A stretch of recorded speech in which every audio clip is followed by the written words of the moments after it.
वालेकुम वरहमतुल्लाहि वबरकातुहू। कैसे हैं आप सब? ठीक हैं। सबसे पहले मैं वीडियो के आगाज़ में बोल दूं कि ये वीडियो आप सबको शेयर करनी है और बहुत शेयर करनी है। स्पेशली ऑल कश्मीरी को ये वीडियो शेयर करनी है।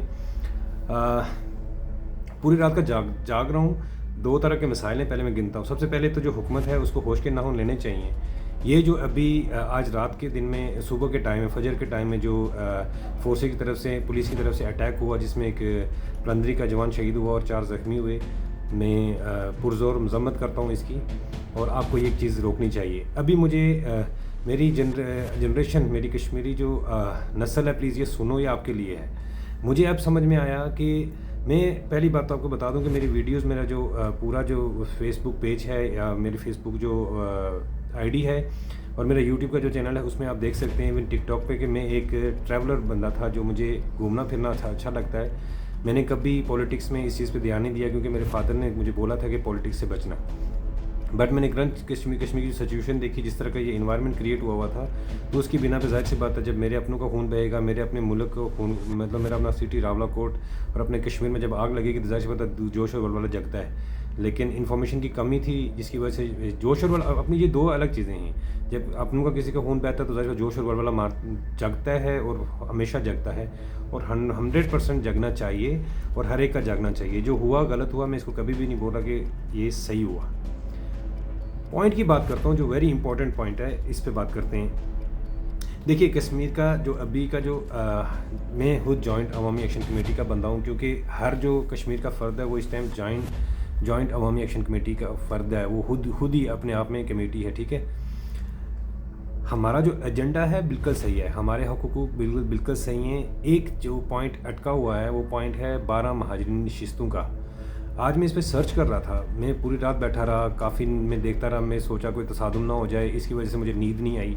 सीरियसली बता रहा हूँ, पिछले 3-4 दिन से मैं नहीं सो पाया। ये मेरी लाइफ में पहली बार ऐसा हो रहा है कि जहाँ पे मैं इतना ज़्यादा टेंस हुआ हूँ, मैं इतना ज़्यादा फोकस कर रहा हूँ इस चीज़ के ऊपर। और अल्हम्दुलिल्लाह मैं खुश इस बात के लिए हूँ कि इसकी वजह से मुझे नॉलेज मिला, मेरे इल्म में इजाफा हुआ। इसीलिए मैं अपनी ये जो आप नस्ल हो, मैं आपको ये चीज़ आपके कानों तक पहुँचा रहा हूँ, आपको पता होना चाहिए। 2 चीज़ें जुलाई में, इसका सबसे पहले एक चीज़ है, गोरखधंधा को भी इसका क्रेडिट जाता है। I appreciate Gorakhdhandha, thank you so much. मैंने आपकी वीडियो भी देखी, फिर मैंने फैक्ट चेक किए, तो आपकी बात दुरुस्त है। थोड़ा फिगर्स में जो आपने कैलकुलेशंस किए उसमें थोड़ा डिफरेंस है, बट आप राइट हो। आप मेरे चेहरे पे एक अजीब सी कश्मकश, अजीब सी देख रहे हो, क्योंकि ये चीज़ आपके कानों के रूबरू करना बहुत ज़रूरी है।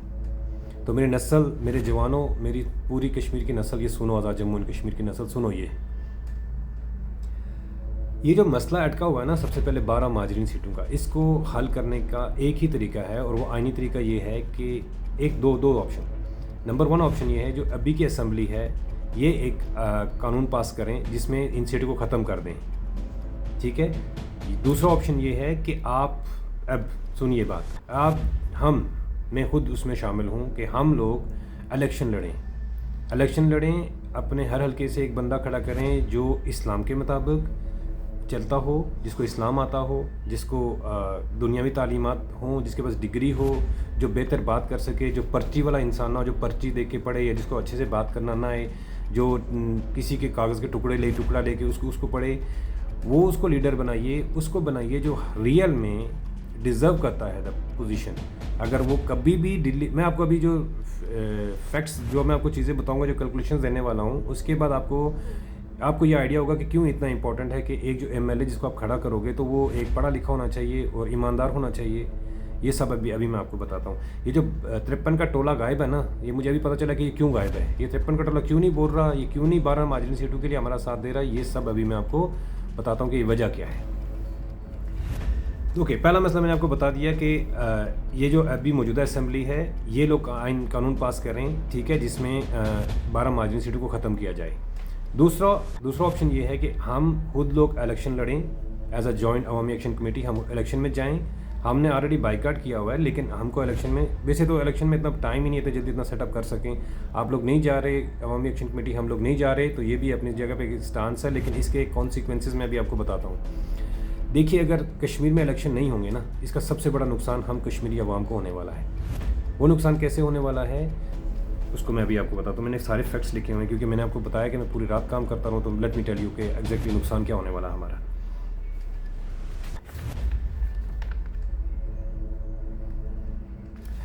अगर हम इलेक्शन में नहीं जाएंगे और अगर कश्मीर में इलेक्शन नहीं होते तो क्या होगा कि हमारी जो हुकूमत है वफाक मतलब पाकिस्तान की जो गवर्नमेंट है उसके अंडर चला जाएगा। उसके अंडर जाने के क्या होगा कि हमारे हर जो हलका है उसमें 2-2, 4-4 MLA बनेंगे टोटल, मतलब यही कोई 13, 14, 15 या 20 जो भी बनाएंगे उसके हिसाब से वो करेंगे और आप डायरेक्टली वफाक के अंडर चले जाएंगे। जब आप वफाक के अंडर काम करेंगे तो तब आप क्या लूज़ करेंगे? आप कश्मीर की इंडिपेंडेंसी लूज़ कर देंगे, आप हुकूमत लूज़ कर देंगे, आपकी अपना कानून नहीं होगा, आपके अपना आइन नहीं होगा, आपको पाकिस्तान के आइन के मुताबिक चलना पड़ेगा। सो इसमें हमारा बहुत बड़ा नुकसान है।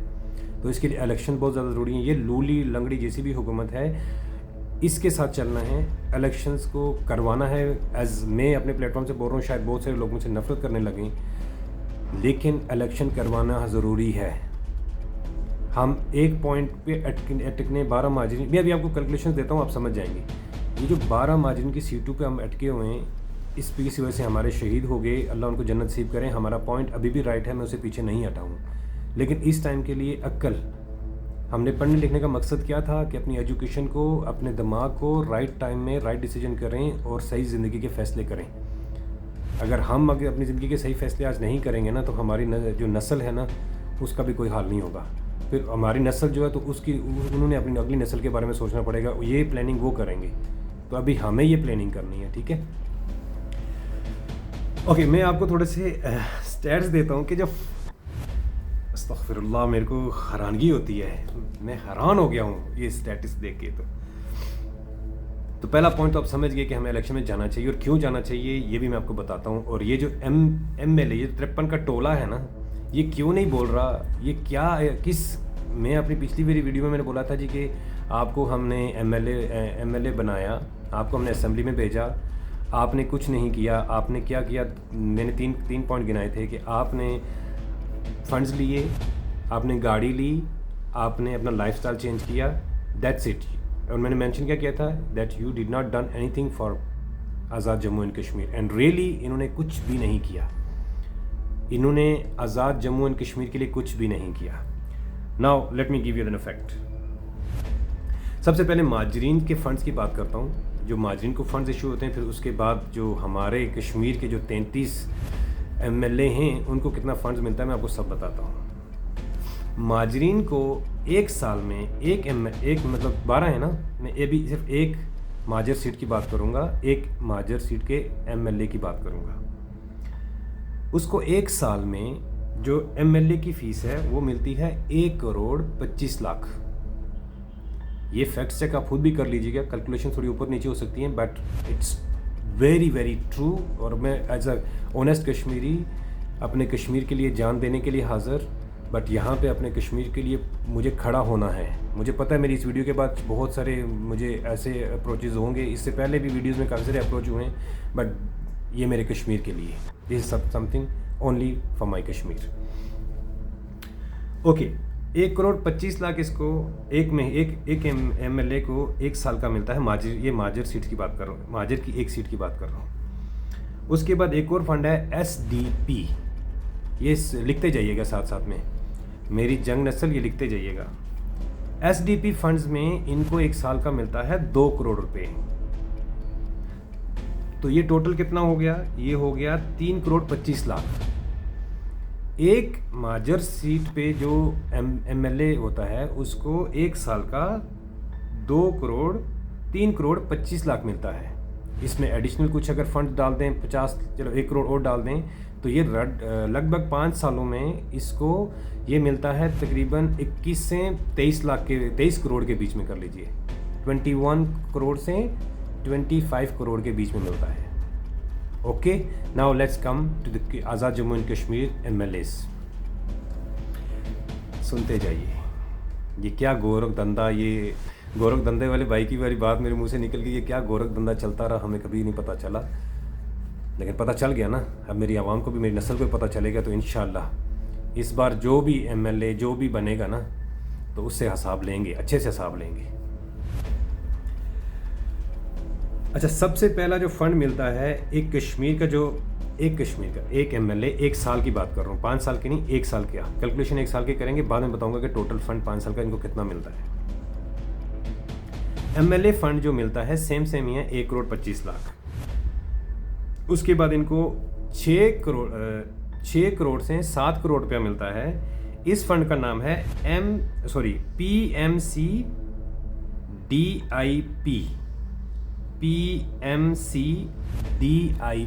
ये फंड का नाम है। इनमें मिलता है इनको 6 से 7 करोड़ रुपया। अब फिर आगे आइए, हम रोडों के लिए रोते रहते हैं कि हमें रोड चाहिए, यहाँ पे 1 किलोमीटर चाहिए, 2 किलोमीटर चाहिए, 3 किलोमीटर चाहिए। अब आगे सुने क्या होता है। हर एक एमएलए को 1 साल में 30 किलोमीटर रोड मिलती है। 30 किलोमीटर रोड में से 20 किलोमीटर जो होती है तो उसको अर्बन रोड्स बोलते हैं। उसमें इनको मिलता है 60 करोड़ रुपया। यस, इनको मिलता है 60 करोड़ रुपया। 20 किलोमीटर के लिए इनको मिलता है 60 करोड़ रुपया 1 साल के लिए, अर्बन रोड्स। उसके बाद 10 किलोमीटर जो रिमेनिंग रोड्स के इनके पास बचता है, वो बचता है मेन रोड्स के लिए। वो बजट इनको मिलता है 36 करोड़ रुपीस इनको मिलते हैं मेन रोड्स के लिए 1 साल में। अभी आगे देखिए। ओके, स्कूल टूट गया हो, जिसका फर्नीचर ख़राब हो गया, गवर्नमेंट स्कूल की बात कर रहा हूँ, जिसका फर्नीचर टूट गया हो, दीवार टूटी है, उसमें कोई चीज़ ज़्यादा लगानी है, जैसे बोर्ड लगाना है, पानी का पूरा लगाना है, कुछ भी स्कूल में, कुछ भी उसके लिए, स्कूल के लिए, कॉलेज के लिए कुछ भी करना है गवर्नमेंट के, उसके लिए इनको 7.5 करोड़ रुपीस मिलते हैं। ठीक है, ये सारा सब नोट करते रहिएगा। इससे आगे इनको एक और 3 फंड्स का नाम मिला के उस पर एक इनको फिक्स अमाउंट मिलती है। That I am gonna let you know वो 3 फंड्स कौन कौन से हैं। एक का नाम है फर्स्ट एड पोस्ट, ये फंड का नाम है। दूसरे फंड का नाम है THQ और तीसरे फंड का नाम है DHU। अब इसका ये मुझे स्टैंड फॉर नहीं आता, मैं इसको इंशाल्लाह डिटेल में सर्च करूँगा, बट जस्ट अभी आपकी क्वेश्चन निकाल। इसका इनको फंड मिलता है 7.5 करोड़। जैसे स्कूल के लिए, स्कूल के इंफ्रास्ट्रक्चर, जो भी स्कूल का डैमेज जो भी चीज़ होती है तो उसके लिए इनको मिलता है 7.5 करोड़। इसी तरह ये दूसरा फंड है फर्स्ट एड पोस्ट, THQ और DHU, इसका 7.5 अलग करोड़, टोटल मिला के 15 करोड़। अब आगे सुनते जाइए, अभी तो कुछ भी नहीं हुआ। इसके बाद इनको फंड मिलता है इलेक्ट्रिक का। इलेक्ट्रिक मीन नए पोल लगाना, वायर्स, उसके बाद ये जो ट्रांसफार्मर्स होते हैं, इन सब के लिए इनको मिलता है। लेकिन ये इनको मिलता है विद द अप्रूवल ऑफ जो गवर्नमेंट का जो बैठा रहता है, एक इनके I forget the name of that person. So उसकी ये गवर्नमेंट का जो MLA होता है ना, उसको मिलता है, जिसके पास वजारत होती है, उसको ये फ़ंड मिलता है। ये फ़ंड होता है 40 से 50 करोड़। और एक MLA अगर चाहे तो ये उससे पैसे निकाल के अपने हल्के के लिए बेहतर काम कर सकता है, बट नहीं करता। Let's go to the next point, ये अभी ख़त्म नहीं हुआ, लेट्स गो। उसके बाद एक MLA को नए यूनिवर्सिटी तो बनाते ही नहीं है, ये कहाँ पे है यूनिवर्सिटी, नए स्कूल, नए कॉलेज के लिए। गवर्नमेंट का स्कूल तो वैसे बनाते ही नहीं है, तो कॉलेज कहाँ पे बनाते ही नहीं है, लेकिन फिर भी इसके लिए भी इन्हें हर साल का 2 से 3 करोड़ मिलता है 1 साल का। अभी आगे चलिए। उसके बाद एक और फंड इनको मिलता है, इस फंड का नाम है LGRD फंड। ये फंड क्या है? ये फंड होता है स्मॉल रोड्स के लिए। ये फंड होता है कनेक्टिंग रोड्स के लिए, मतलब जैसे एक रोड को दूसरी रोड के साथ जोड़ना, मतलब एक रोड यहाँ तक है, दूसरी रोड यहाँ तक बीच में नहीं है, तो उस रोड को जोड़ने के लिए। उसके बाद ये जो फ्लोटिंग ब्रिज होते हैं या हैंगिंग ब्रिज होते हैं, इनके लिए, या कहीं भी ब्रिज जो मिनी कॉस्ट में आता है, इसके लिए इनको ये मिलता है। ठीक है, नोट करते जाइए इसको कितना। अच्छा, ये जो फंड है ये भी मिलता है गवर्नमेंट वाले, जो गवर्नमेंट का जो जिसके पास वजारत होती है, MLA जो होता है, उसको मिलता है, और ये फंड है 2 करोड़। ठीक है, अब आगे चलते हैं। अब ये सारी कैलकुलेशंस करते हैं, तो अगर ये कैलकुलेशंस करें तो मैं मोटी मोटी कैलकुलेशंस आपको कभी करके मैंने की थी, तो वो 2 अरब से ऊपर बनती हैं। एक एमएलए वो कोई वजारत में भी नहीं है, तो एक एमएलए जो कश्मीर में बैठा है, ये 33 एमएलए में से एक एमएलए की बात कर रहा हूँ, तो उसको 2 अरब से ज़्यादा पैसे मिलते हैं 1 साल में। तो आप अंदाज़ा कीजिए कि 5 साल में उसको मिले 10 अरब, 10 से 11 12 अरब, 10, चलो ये अरब बहुत बड़ा फिगर होता है, तो चलो 11 अरब, 10 अरब तो कंफर्म है, इससे कम नहीं, ये कंफर्म इनको मिलते हैं। And what they did for you, हमारे लिए क्या किया, कश्मीर के लिए क्या किया, आपके हल्के के लिए क्या किया, ये ज़रा सोचना। ओके, अब सबसे important, prime minister fund. Prime minister fund की पहले जो हुआ उसके बारे में क्या बात की जाए। वो जो हुआ सो हुआ। जो अभी हमारे एक्टिव प्राइम मिनिस्टर हैं फैसल मुमताज़ राठौर साहब, फैसल मुमताज़ राठौर साहब, कैसे हैं आप? ओके, इनको वजारत समाइन को प्राइम मिनिस्टर बने हुए 3.5 मंथ्स हुए हैं, I think 100+ days. In 100+ days में इन्होंने जो आज तक ऐलानात किए हैं, जिसमें इन्होंने रोड, कॉलेजेस, यूनिवर्सिटी में, ये मतलब जैसे आपके अगर वज़ीर-ए-आज़म आपके एरिया में आता है, आपके हल्के में आता है, तो अगर आपके वो बोलता है मैं स्कूल बना दूंगा, मैं कॉलेज बना दूंगा, मैं ये कर दूंगा, मैं दुकानें बना दूंगा, मैं ये, ऐसा तो कभी बोलते नहीं दुकानें बना दूंगा, बस यही होता है, स्कूल, कॉलेज, यूनिवर्सिटी, हॉस्पिटल, जो चीज़ें बनती भी नहीं हैं। अभी तक इन्होंने जो ऐलान किया है वो 7 अरब से ज़्यादा का ऐलान कर चुके हैं। 3.5 मंथ्स में active prime minister already commitment दे चुके हैं nation of Azad Jammu and Kashmir कि वो उनको 7 अरब रुपए का ऑलरेडी वो दे चुके हैं कि मैं आपको 7 अरब दूंगा, कॉलेज बनाऊंगा यहाँ पे, या तो हॉस्पिटल बनाऊंगा यहाँ पे। तो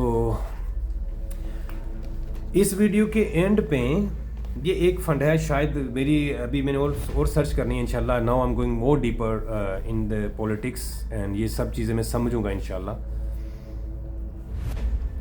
तो हम अभी जहाँ पे खड़े हैं तो हम वापस पीछे नहीं हट सकते, राइट? हमें अपने मुतालबात मनवाने हैं। इस मुतालबे को कैसे मनवाना है? I am requesting core committee of joint Awami committee, please हमारा पॉइंट ये होना चाहिए, अगर इलेक्शन होते हैं उनको होने दीजिए। पॉइंट ये होना है कि जैसी असम्बली बनेगी तो उनमें हमारा पॉइंट ये होना चाहिए कि ये 12 सीटों का मामला हल किया जाएगा। और इनको हल करने का तरीका ये है, अगर ख़त्म नहीं होती तो इन 12 जो सीटें हैं इनको बोलिए जो 4 लाख 4.5 लाख जितना भी वोटर है, जो भी माजर है, इन सबको कश्मीर में शिफ्ट करवाइए। देखिए वो हमारे भाई हैं, अगर जो माइग्रेट जो शिफ्ट करके आए थे 1947 में, तो अगर वो पाकिस्तान में रुके हुए तो वाई नॉट, अगर वो कश्मीर उनका नाम कश्मीर के साथ जुड़ा हुआ है तो वो वहाँ पे क्यों रह रहे हैं? अपने कश्मीरी भाई हमारे साथ रहें ना, अपने मुल्क में रहें, अपने मुल्क के लिए काम करें। उन बेचारों को मिलता भी कुछ नहीं है। And now let me tell you कि एक और इम्पॉर्टेंट पॉइंट इसमें मैं ऐड कर दूँ कि ये जो 53 का टोला है ना, ये जो हमारे एक्टिव MLAs हैं कश्मीर के, खुद जो कश्मीर में बैठे हुए हैं, ये क्यों नहीं हमारा साथ दे रहे? आपको पता है क्यों नहीं दे रहे? अगर वो 12 सीटें कश्मीर में आ गई ना, अगर ये जो 12 सीटें कश्मीर में आ गई तो इनके फंड्स कम हो जाएंगे,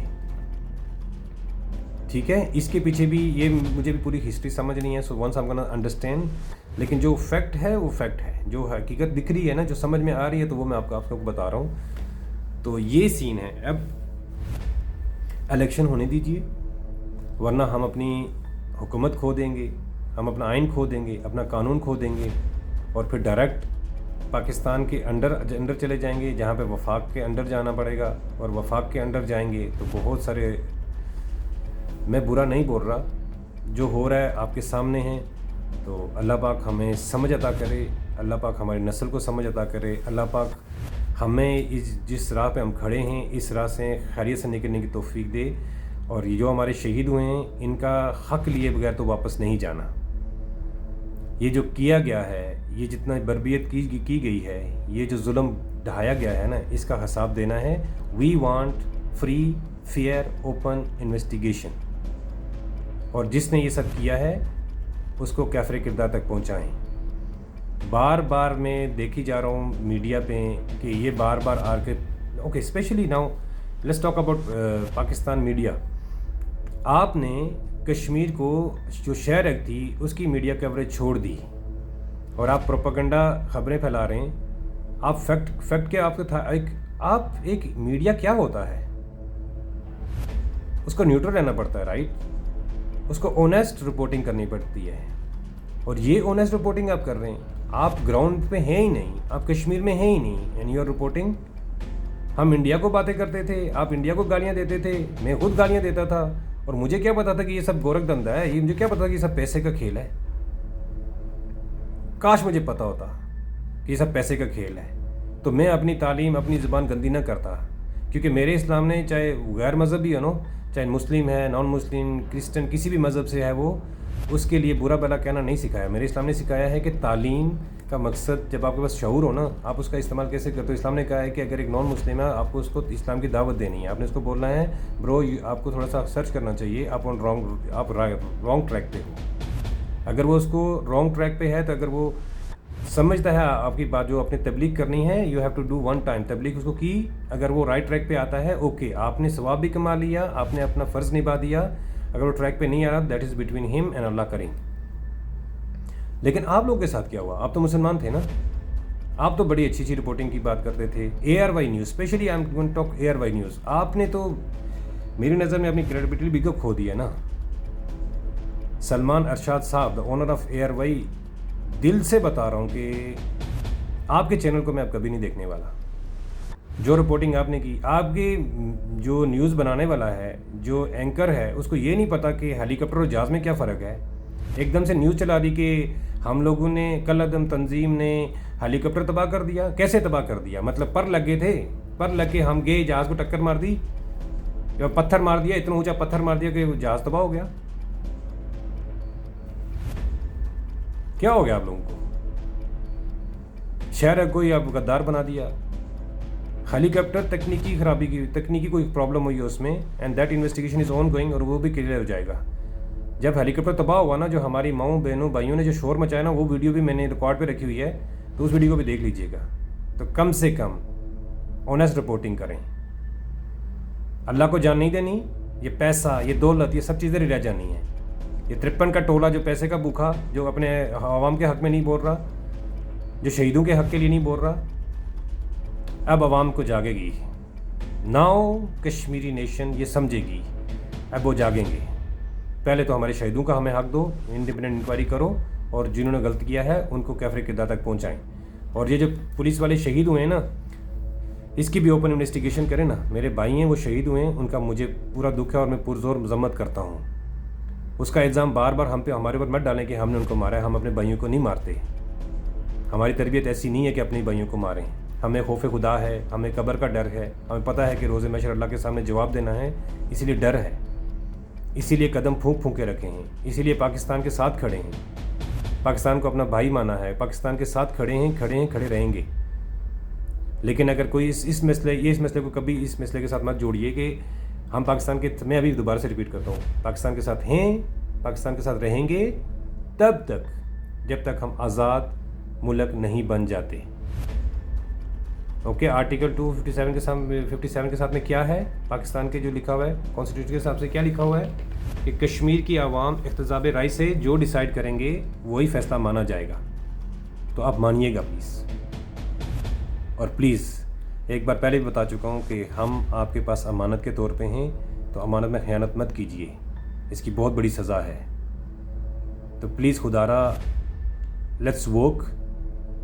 पाकिस्तान के लिए काम करते हैं, कश्मीर के लिए काम करते हैं, ये हराम खाना छोड़ देते हैं, हलाल खाते हैं, सुकून से नींद आएगी। बच्चों के साथ किसी के डर नहीं होगा किसी का कि यार वो आगे कुछ बोल देगा, वो मीडिया पे मेरे लिए कुछ बोल देगा।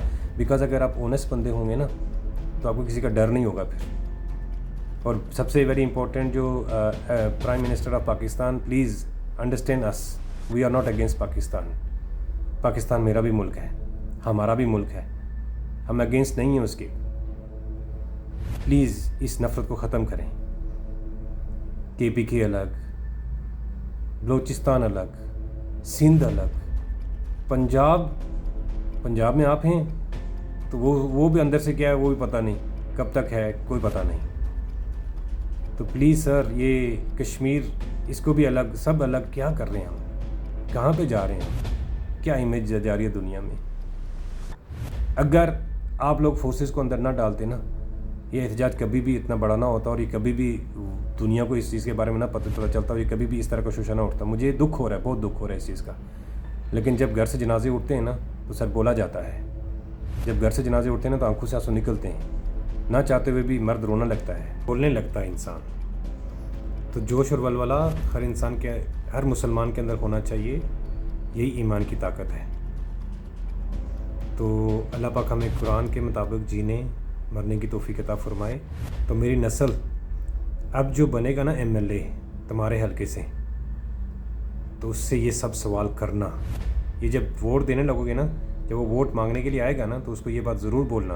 या जिसको हम अगर एक्शन कमेटी का कोई बंदा नया जिसको बनाएंगे ना, तो ये चीज़ें पहले उससे डिस्कस करना।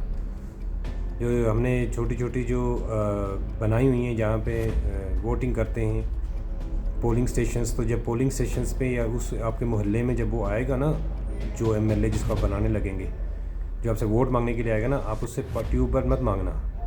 आप उससे ये मत मांगना कि मुझे ट्यूबवेल दे दो, मुझे पाइप दे दो, मुझे टंकी बना के दे दो, मुझे ट्रांसफार्मर लगा के दे दो। उस टाइम ये बातें नहीं होंगी।